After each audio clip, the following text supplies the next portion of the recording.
उज्जवल Bharat news, देश की प्रखर आवाज, मध्याह्न संवाद, डेली एट 2 PM। गुजरात के अरावली जिले से एक सनसनीखेज मामला सामने आया।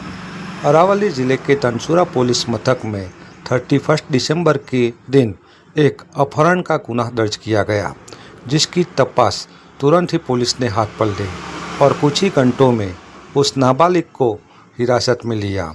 तो मालूम हुआ कि यह नाबालिग 10 साल की थी और 16 साल के लड़के के साथ वो भाग चुकी थी।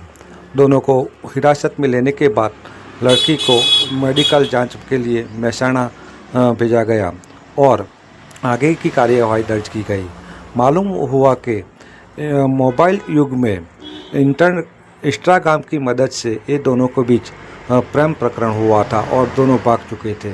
यह बात से पूरे माता पिता को और हर एक समाज के माता पिता को सोचना चाहिए कि अपने बच्चों को मोबाइल दे तो वो कैसे यूज़ करते हो, क्या यूज़ करते हो, उसकी ध्यान रखें और तुरंत ही बिना काम के मोबाइल बच्चों को नहीं देना चाहिए। यह बात इस हिस्से से साबित होती है।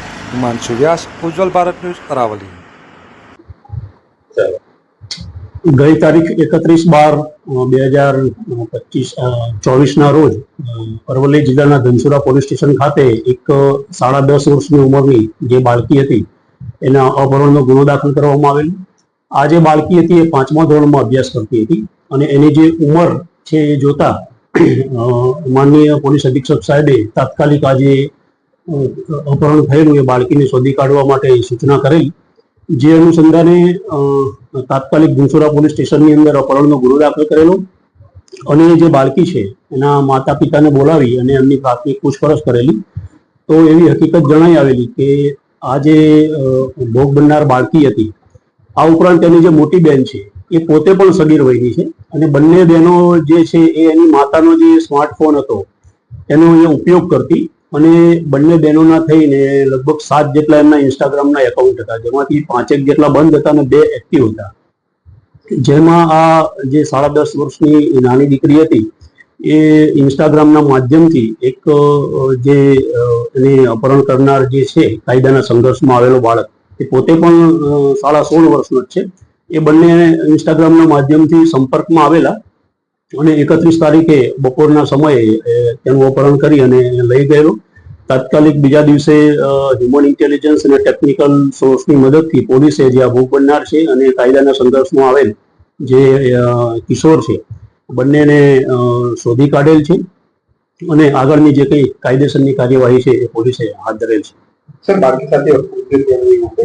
જે કિશોર છે એને બાળકી સાથે દુષ્કર્મ કરેલ છે અને જે બાળકી છે એનું મેડિકલ કરાવવામાં આવેલું છે। આ જે કાયદાના સંઘર્ષમાં આવેલ કિશોર છે એનું પણ મેડિકલ કરાવવામાં આવેલું છે અને એને ઓબ્ઝર્વેશન હોમ મહેસાણા ખાતે મોકલી આપવામાં આવ્યું છે। જે ખાસ કરીને પેરેન્ટ્સ છે, જે માતા પિતા, એમને પોતાના બાળકો સોશિયલ મીડિયાની અંદર તેઓ શું કરે છે અને મોબાઈલનો એ કઈ રીતે ઉપયોગ કરે છે એ બાબતે ખાસ ધ્યાન આપવાની જરૂર છે। આ કિસ્સામાં એવું હતું કે એના જે માતા છે એમને કોઈ સોશિયલ મીડિયા વાપરતા કે એવું કંઈ આવડતું નથી, પણ એમની પાસે સ્માર્ટફોન હતો તો એ ફોન ઘરે રાખતા હતા અને જ્યારે એ ખેતરમાં કામ કરતા હોય ત્યારે આ બંને જે બહેનો છે એ એમના જ મોબાઈલથી ઇન્સ્ટાગ્રામનો જે છે સોશિયલ મીડિયામાં જે યુઝ કરતા હતા। Thanks for watching UB News. Like and comment and don't forget to subscribe. For latest updates, subscribe our channel.